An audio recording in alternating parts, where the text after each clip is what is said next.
நம்ம இன்னைக்கு முட்டைகோஸ் பைத்தம்பருப்பு போட்டு தோரம் எப்படி பண்றதுன்னு பார்க்கலாம். அதுக்கு நான் இன்னைக்கு 100 கிராம் போல முட்டைகோஸை இந்த மாதிரி கட் பண்ணி எடுத்து வச்சிருக்கேன். 1 டேபிள் ஸ்பூன் போல பைத்தம்பருப்பு ஒரு 4 மணி நேரத்துக்கு முன்னாடி தண்ணியில ஊற போட்டு எடுத்து வச்சிருக்கேன். ஒரு பச்சை மிளகாய் இந்த மாதிரி ரவுண்ட் ரவுண்டா கட் பண்ணி எடுத்து வச்சிருக்கேன். ஒரு 3 பல் பூண்டு சின்னதா கட் பண்ணிருக்கேன். ஒரு பெரிய வெங்காயம், தாளிக்கிறதுக்கு கடுகு, உளுந்து, ஜீரகம், கருவேப்பிலை, கொஞ்சமா தேங்காய் துருவல் கடைசி போடுறதுக்காக எடுத்து வச்சிருக்கேன். நம்ம இப்ப ஃபர்ஸ்ட் பைத்தம்பருப்பையும் முட்டைகோசையும் வேக வச்சுக்கலாம். அடுப்பு பத்த வச்சு பாத்திரத்துல தண்ணி வச்சிருக்கேன். இப்ப இதுல பைத்தம்பருப்பை கழுவி போட்டுக்கலாம்.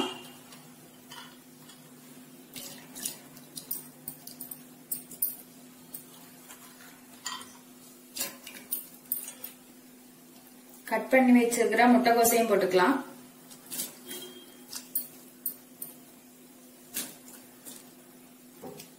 கொஞ்சமா உப்பு,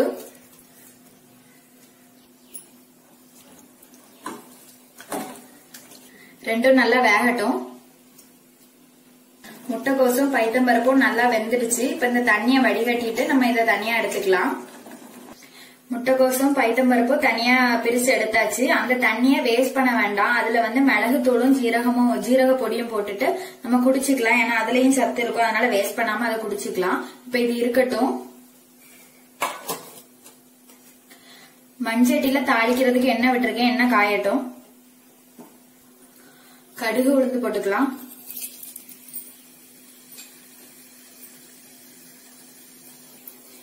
கடுகு பொரிஞ்சிட்டு ஜீரகம், கருவேப்பிலை,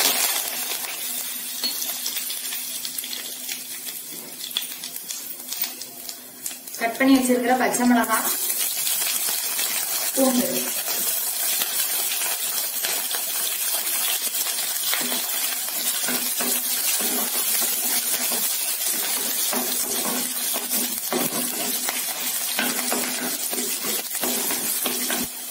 பூண்டு வதங்கினதும் வெங்காயம் போட்டுக்கலாம்.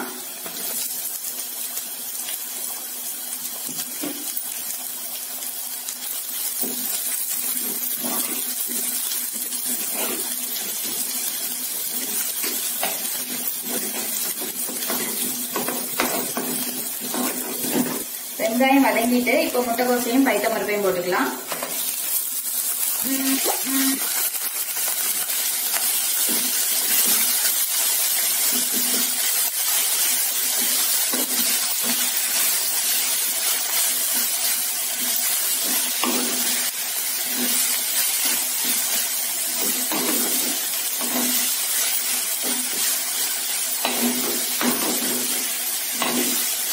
முட்டைகோஸ் வேக வைக்கும்போது கொஞ்சம் உப்பு போட்டுருந்தோம். இப்ப கொஞ்சம் உப்பு போட்டுக்கலாம்.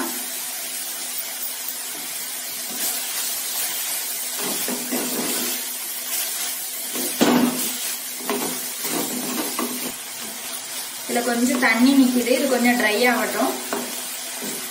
தண்ணி எல்லாம் போய் நல்லா ட்ரை ஆயிடுச்சு. இப்ப அடுப்பை ஆஃப் பண்ணிட்டு தேங்காய் துருவல் போட்டுக்கலாம்.